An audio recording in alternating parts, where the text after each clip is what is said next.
오늘 말씀드릴 내용은 지난 10월 2일에 있었던 제2회 EOF 국제 모임이었어요. EOF는 프란치스코의 경제, 이코노미 오브 프란치스코의 약자죠. 예, 그래서 프란치스코 교황님이 이제 세계 각지의 그 젊은이들한테 이 새로운 경제 패러다임의 실현을 위해서 노력해 달라고 하면서 이제 초대장을 보내셨어요.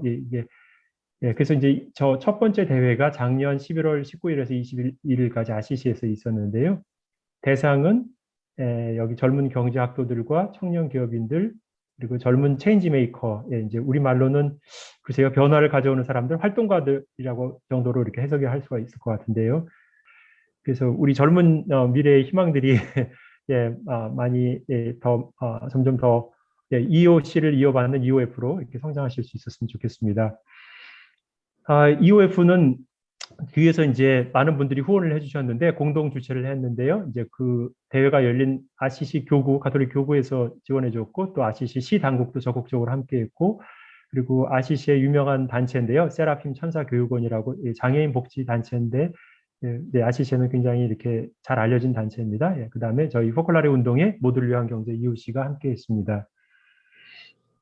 네, 그래서 이 대회가 작년 11월에 있었지만 그 전에 이제 1년 반 전에 2019년 5월에 프란치스코 교황님이 전 세계 그 젊은 경제학도들과 청년 기업인들과 체인지 메이커들한테 이렇게 편지를 보내세요. 그래서 오늘날 인류에게 이 경제의 이 지금 패러다임으로는 인류가 이 당면한 위기를 극복할 수 없기 때문에 절실히 필요한 새로운 경제 패러다임의 실현을 위해서 함께 나아갔으면 좋겠습니다. 그래서 경제라든지 발전이라든지 지금까지 기존의 개념을 좀 새로운 방식으로 이해할 수 있는 그런 창의력을 발휘하는 워크숍 장소로서 EOF를 제안한다고 이렇게 하시면서 소비와 낭비 문화에 맞서 싸울 그런 새로운 경제 패러다임, 또 가진 것이 없는 사람들 목소리를 대변해주는 경제 패러다임, 그것을 위한 새로운 라이프 스타일, 이런 것들을 젊은이 여러분이 함께 직접 이렇게 다양한 체험을 통해서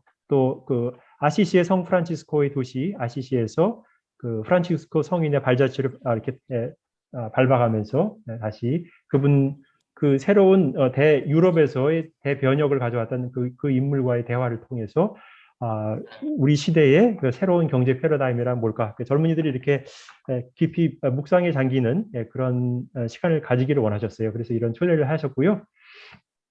그래서 이제 그 당시에 2020년 작년 원래 이제 그 3월 5월에 이제 그렇게 대회를 하려고 했었죠. 그렇지만 코로나가 터져가지고 그것이 이렇게 이제 보류가 됐고 그래서 11월로 옮겨서 온라인으로 하게 역설적으로 온라인으로 하면서 오히려 전 세계적으로 원래는 3천 명만 등록을 해서 하려고 했는데 그 온라인으로 전환을 해서 하게 되면서 훨씬 더 많은 세계 각지의 많은 젊은이들이 참여할 수 있게 되었어요.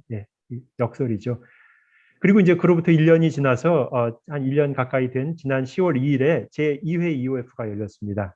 그러면서 지난 이제 2년간이죠. 사실은 프란치스코 교황님 제안서부터 올해 지금 그 시점까지 약 2년 동안 젊은이들의 연구 활동, 창업 활동, 프로젝트 활동 등을 같이 돌아보는 계기가 되고 또 중간중간 프란치스코 성인의 여러 영감에 대한 이야기들도 함께 했고요.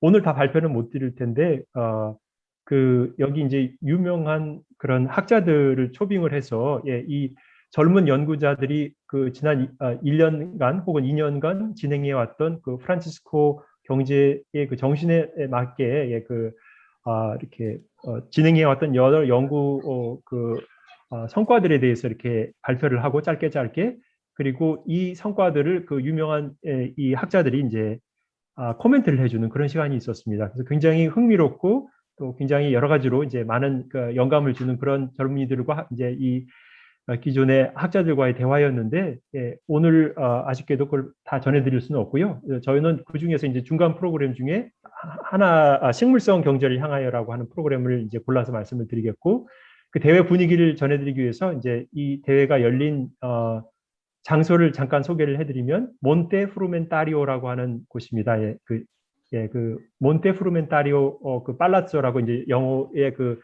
그 팰리스, 청사라고 하는 곳인데 이 건물은 어떤 곳이었냐면요. 그 몬테 프루멘타리오라는 말 자체가 이제 곡물더미라는 뜻이 라고 해요. 그래서 가난한 농부들을 위해서 당시에 이제 곡물을 나눠주고요. 그 다음에 이분들이 계속해서 이제 농사를 지을 수 있도록 종자를 나눠주고 또 기타 물품들을 나눠주던 곳이었습니다.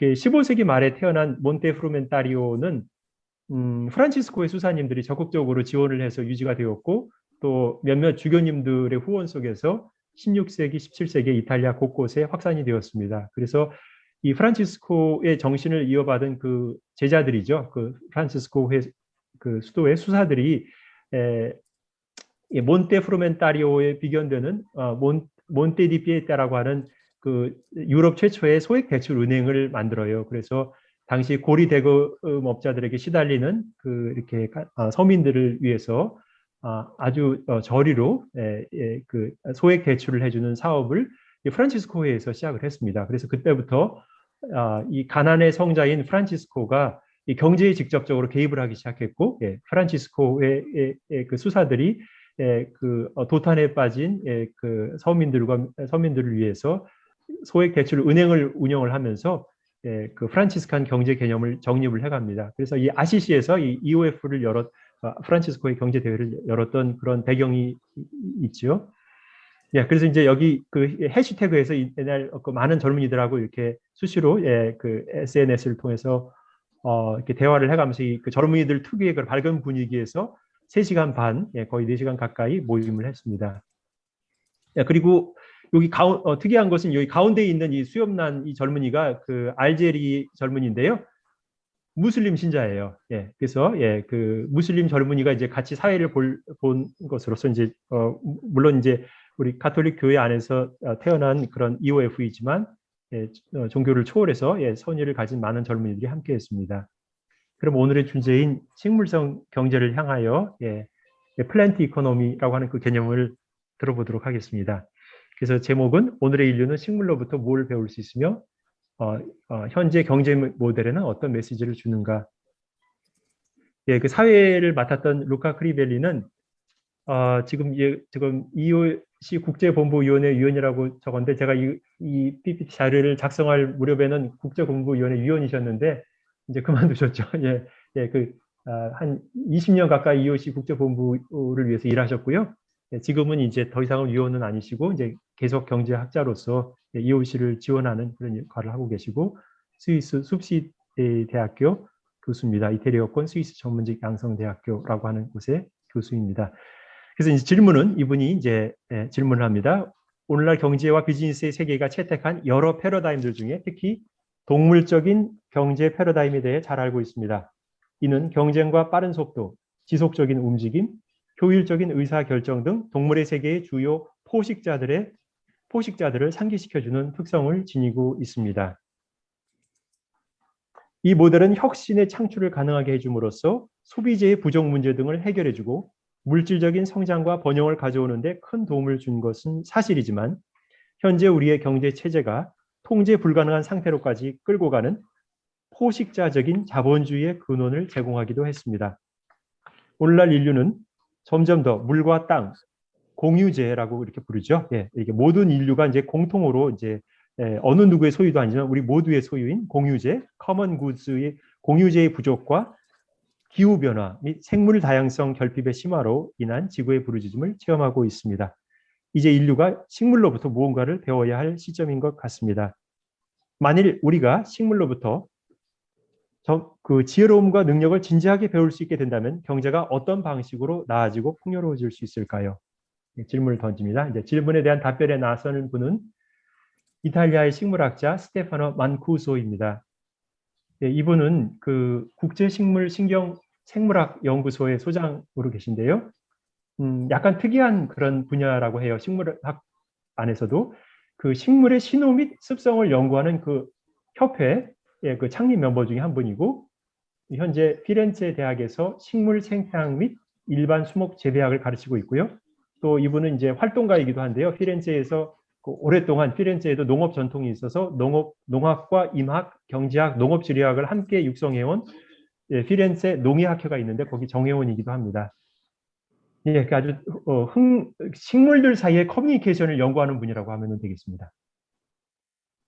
그러면서 이제 이분이 말씀을 이제 시작하십니다. 우리가 식물로부터 배울 수 있는 것을 알기 위해서는 먼저 식물에 대해 이야기해 보아야 될 것 같습니다. 우리는 식물에 대해 조금밖에 알지 못하고 있고 또 우리가 알고 있는 그 내용도 잘못된 정보인 경우가 많습니다. 우리는 대개 식물은 그 낮은 수준의 단순한 유기체라고 생각하는 경향이 있습니다. 하지만 반대로 저는 식물이 얼마나 복합적이고 얼마나 지적이며 얼마나 세련된 유기체인지 여러분에게 증거해 보이고자 노력하겠습니다. 예, 우리는 생명을 동물의 눈으로 보는 습성이 있습니다. 즉 동식물 중에 동물에 해당하는 우리 자신과 비슷한 존재를 주로 보는 것이죠. 하지만 동물은 지구상의 모든 생명체 중에 적은 비율만을 차지하고 있습니다. 지구상의 모든 동물, 포유류, 파충류, 조류, 곤충까지 전부 합쳐서 모든 동물을 다 합치더라도 그 수가 지구상에 있는 모든 생명체의 0.3%에 불과합니다. 반면에 식물은 지구상 전체 생명의 수, 이거를 이제 바이오매스라고 이제 이분은 부르시던데요. 바이오매스의 86%가 식물이라고 합니다. 그러니까 지구는 거의 녹색의 세계라고 해도 과언이 아닙니다. 예, 그래서 진화의 과정에서 이제 생물학자이니까 이제 진화를 얘기하는데요. 예, 진화의 과정에 5억 년 전에 식물과 동물은 서로 다른 방향의 진화 방식을 선택했던 것으로 추정이 됩니다. 그런데 식물은 움직이지 않고 제자리에 남아있는 진화의 그 방향을 선택을 하게 되고 그러면서 자신이 필요한 모든 에너지를 태양으로부터 얻는 방식을 선택합니다.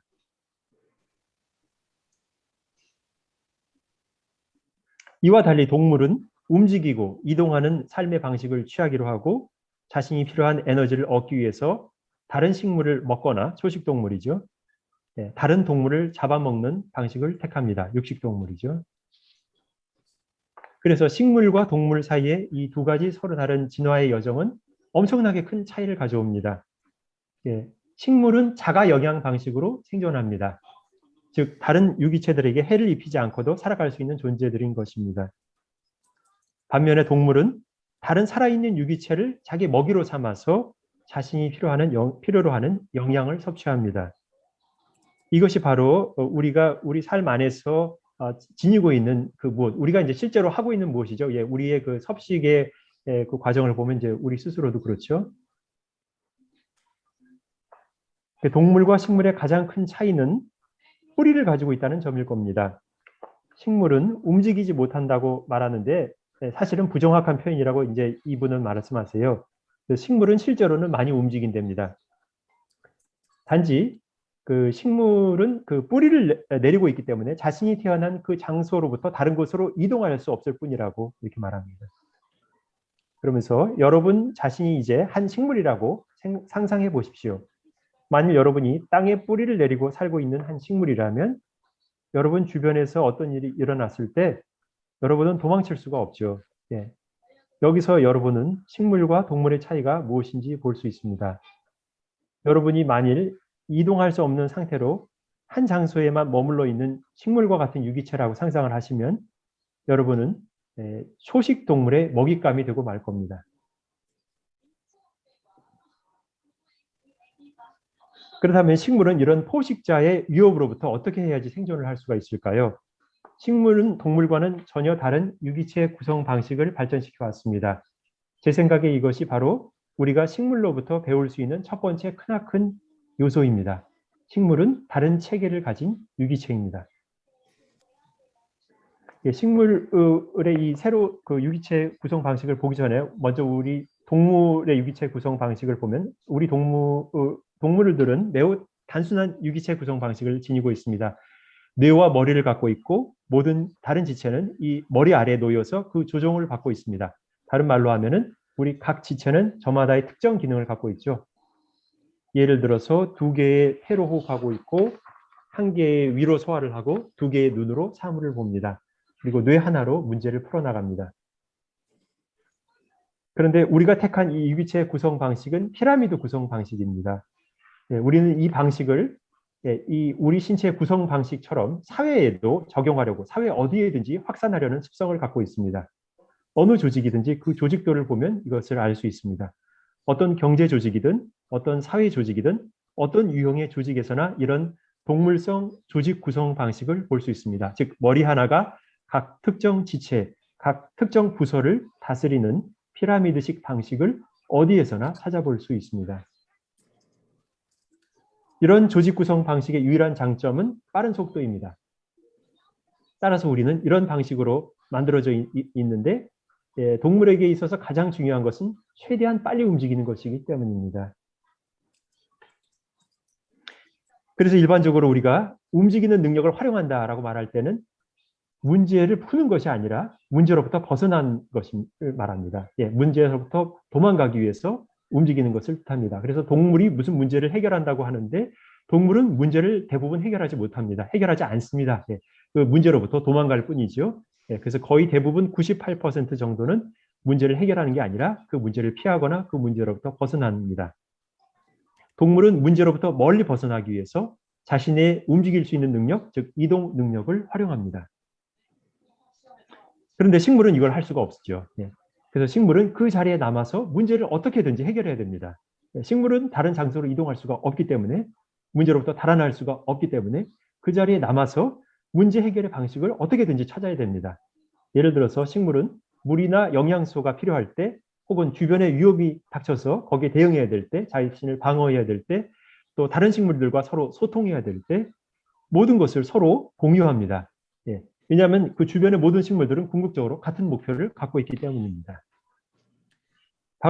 이로 인해서 식물들은 문제를 해결하고 매우 위험한 환경 여건에 대처하기 위해서 찾아낸 가장 좋은 방법 중에 하나가 완전히 새로운 유기체 구성 방식을 사용하는 것인데 중앙 집중적이 아닌 매우 분권화된, 매우 배분이 잘 된 유기체 시스템을 지니게 되었습니다. 동물로서의 우리는 두 개의 폐로 숨을 쉬고 두 개의 눈으로 보고 하나의 뇌로 문제를 해결하는 반면에 식물들은 이 모든 기능을 그들의 단일한 몸 전체로 해나갑니다. 따라서 하나의 식물은 몸 전체가 호흡을 할 수 있고 몸 전체가 볼 수 있고 몸 전체가 문제 해결 능력을 지니고 있습니다. 즉 몸 전체가 상황을 파악하고 몸 전체가 계산하는 몸 전체가 지적인 존재입니다. 이러한 유형의 유기체의 장점은 식물의 몸의 70% 내지 80%를 제거해 버린다고 하더라도 식물은 아직 살아남아 있습니다. 유기체가 여전히 작동할 수 있다는 점입니다. 그런데 이 반면에 동물로서의 우리의 유기체는 몸의 일부만 심한 상처를 받거나 특정 기능을 하는 장기 하나만 크게 훼손이 돼도 유기체 전체, 몸 전체의 시스템이 붕괴될 수 있습니다. 따라서 이런 분권화된 유기체 시스템, 잘 배분된 유기체 시스템이 훨씬 더 저항력이 높고 훨씬 더 튼튼하며 훨씬 더 견고하고 지극히 창의적이라고 할 수 있습니다. 실제로 여러분이 어떤 문제를 해결하고자 한다면 여러분은 분권화된 조직 구성 방식을 생각해야 됩니다. 예를 들어 전 세계에 퍼져 있는 어떤 대기업이 있다고 가정해 봅시다. 만일 이 대기업이 한 사람이나 소수의 사람들로만 이루어진 그룹에 의해서 소수의 지도부에 의해서 운영이 될 경우에 어떻게 이 기업이 지역 문제에 대해서 적절한 정보를 가질 수 있겠습니까? 따라서 이러한 문제를 해결할 수 있는 가장 좋은 방법은 해당 지역 환경에서 로컬 차원에서 직접 가장 좋은 데이터들을 수집하는 것입니다. 그렇게 되기 위해서는 분권화된 조직 구성이 필요한데 이것이 바로 현대화를 나타내는 징표이기도 합니다. 현대 기술 문명이 그렇다는 것이죠. 예를 들어서 인터넷을 보도록 합시다. 인터넷은 이제 이분이 생각하기에는 지난 인류 역사상 지난 500년 동안 이룬 여러 가지 기술적인 진보 중에서 가장 뛰어난 발명품이라고 이제 이분은 생각하신대요. 그런데 인터넷의 구조를 보면 마치 식물과도 같이 구성이 되어 있다고 합니다. 그렇게 할 수 있다고 보는 거죠. 전적으로 분권화된 시스템이기 때문입니다. 인터넷에는 전체적인 명령을 내리는 중앙 집권 시스템이 없고 바로 이로 인해서 매우 창의적일 수 있고 인터넷을 중단시키는 것 자체가 불가능해집니다. 그러면 식물이 뿌리를 내리고 있다고 하는 이 사실과 관련해서 두 번째로 강조하고 싶은 점은 공동체의 중요성입니다. 만일 여러분이 식물처럼 뿌리를 내리고 있다면 다른 곳으로 위치를 바꿀 수가 없죠. 여러분은 여러분의 이웃들과 함께 그 자리에서 살아야 되는 것이죠. 그래서 이웃이 굉장히 중요한 존재가 됩니다. 식물에게는 이웃들이 너무나 중요한 존재이기에 더 이상 이웃들과의 경쟁이라는 것은 있을 수 없습니다. 이 경쟁이라는 개념은 우리 인간의 경제에서는 현재 지금 주류 경제학에서는 가장 능동적이고 가장 중요한 개념이라고 이야기들을 하지만 식물에게는 경쟁이 존재하지 않습니다. 따라서 식물은 경쟁적인 존재로서는 작동하지 않으며 대부분의 시간을 서로 협력하면서 지냅니다.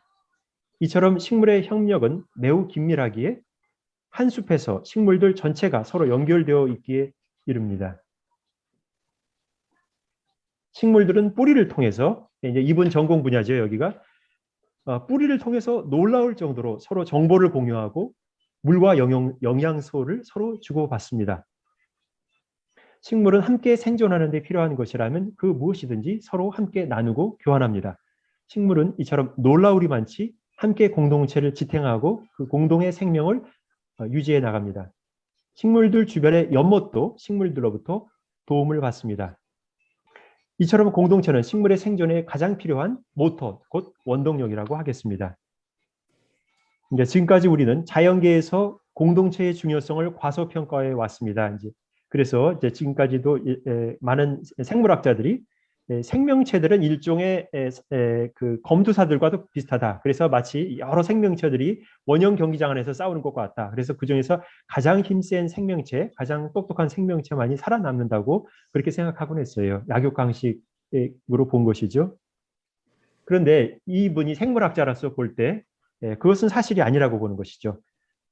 실제로 생명체의 삶은 공동체를 통해 계속 앞으로 나아갑니다. 그래서 생물학적인 용어로 이분은 그 심바이오시스라고 하는 그런 용어를 사용하시는데요. 이제 생물학 용어로 공생이라고 한답니다. 이 공생, 심바이오시스를 통해서 앞으로 나아갑니다. 그 시적인 표현으로 이제 서로 간의 도움, 상호 협력, 상호 보조를 통해서 생명체는 앞으로 나아갑니다. 상호 보조야말로 진화의 원동력이라고 이 생물학자는 말합니다. 진화는 서로 간의 도움을 통해서 작동합니다. 이것이 바로 우리가 식물로부터 배워야 할 그 무엇입니다. 끝으로 식물이 인류에게 해줄 수 있는 일에 대해서 이분이 다시 그 언급을 하는데요. 경제 모델이나 사회 모델로서뿐만 아니라 오늘날 인류가 직면한 가장 큰 문제, 곧 지구 온난화의 문제를 해결해 주는데도 식물이 큰 도움을 줄 수가 있는 것이죠. 그래서 지구 온난화에 대해서 얘기할 때 사실 너무나도 어려운 문제이기 때문에 해결책이 그다지 많지 않죠. 앞서서도 많은 분들이 말씀해 주셨지만 식물들이 우리한테 그런데 큰 도움이 될 수가 있습니다. 지구 온난화의 주범인 이산화탄소 CO2를 없애줄 수 있기 때문입니다. 이분 주장은 1조 그루의 나무를 심자는 것입니다. 1조 그루 정도만 심는다면 지구상 전역에 CO2의 양을 더 이상 지구 온난화에 위험이 되지 않는 수준으로까지 낮출 수가 있다고 이렇게 보는 것이죠. 그래서 우리는 지구 온난화에 대한 해결책이 있다. 그리고 그 해결책은 어떤 기술적인 해결책이 아니라 매우 단순하고도 쉬운 자연적인 해결책인데 나무를 심는 것이다. 1조 그루의 나무를 심어야 된다고 이제 이분이 주창하면서 자신의 이제 그 발제를 마칩니다. 그래서 식물은 우리의 모델이자 우리의 미래에 또 큰 도움을 줄 친구라고 이렇게 얘기를 합니다. 그러면서 자신이 한 말에 대해서 여러분들이 영감을 받아서 식물성 경제에 영감을 받아서 새로운 경제를 건설하는데 도움이 되었으면 좋겠고, 또 이제 자신과 대화를 원하는 분들은 이제 인터넷에서 검색하셔서 이제 메일로 자신과 대화를 이어가실 수 있다고 이렇게 얘기를 합니다. 그래서 이제 중요한 거는 이거를 이제 적용하는 거겠죠. 그래서 1년 전쯤 여기 우리 강영선 블라라님이 번역한 루이지존 브루니 교수의 책 숲과 나무라는 책이 나왔죠. 거기 나온 한 구절을 인용하면서 이제 이야기를 마치겠습니다. 그래서 이제 보통 기업들이 다양하고 수많은 사람들을 관리하고 이들을 명확한 목표를 향해서 일사불란하게 움직이게 하려면은 강력한 표준화가 작동이 돼야 되죠. 기업마다 표준화가 있습니다. 그런데 그 표준화에 따라서 이제 그 직원들을 움직이게 한다면은 창의력을 발휘하기는 참 어렵다고 보는 겁니다. 루이지노 브루니 교수 입장에서는. 그러면서 이제 아까 말한 그 공생의 개념을 이분도 말합니다. 만일 좀 더 생명의 다양성을 지닌 조직을 만들고 기업이 동기 유발의 평준화 정도를 낮추고 모든 사람들이 머물 공간을 제공할 수 있게 된다면 우리는 이 거대한 변화를 훨씬 더 잘 이끌어낼 수 있을 것이다. 예, 그래서 통제와 관리에 그 집중해온 지금까지의 기업 문화를 바꿔서 보다 더 창의적이고 인간적인 그런 노동자들이 일하는 곳으로 바꿔나간다면, 예, 그러면서 물론 예, 지금까지 이런 노동자들을 규율하고 조정하기 위해서 성과급이라는 게 존재하죠. 예, 노동자들은 물론 이 성과급에 반응을 합니다. 예, 그렇지만 그들의 양심과 그들의 명예와 그들의 존엄성에 더 반응하는 존재들이 아까 말한 그런 공생의 예, 노동 환경, 예, 공생의 기업 환경을 만드는 것이 필요하다고 얘기합니다. 그래서 예, EOF나 EOC는 예, 아까 생물학적인 개념에서는 공생의 경제라고 이렇게 말할 수 있겠습니다. 예, 여긴 여기서 마치겠습니다. 예.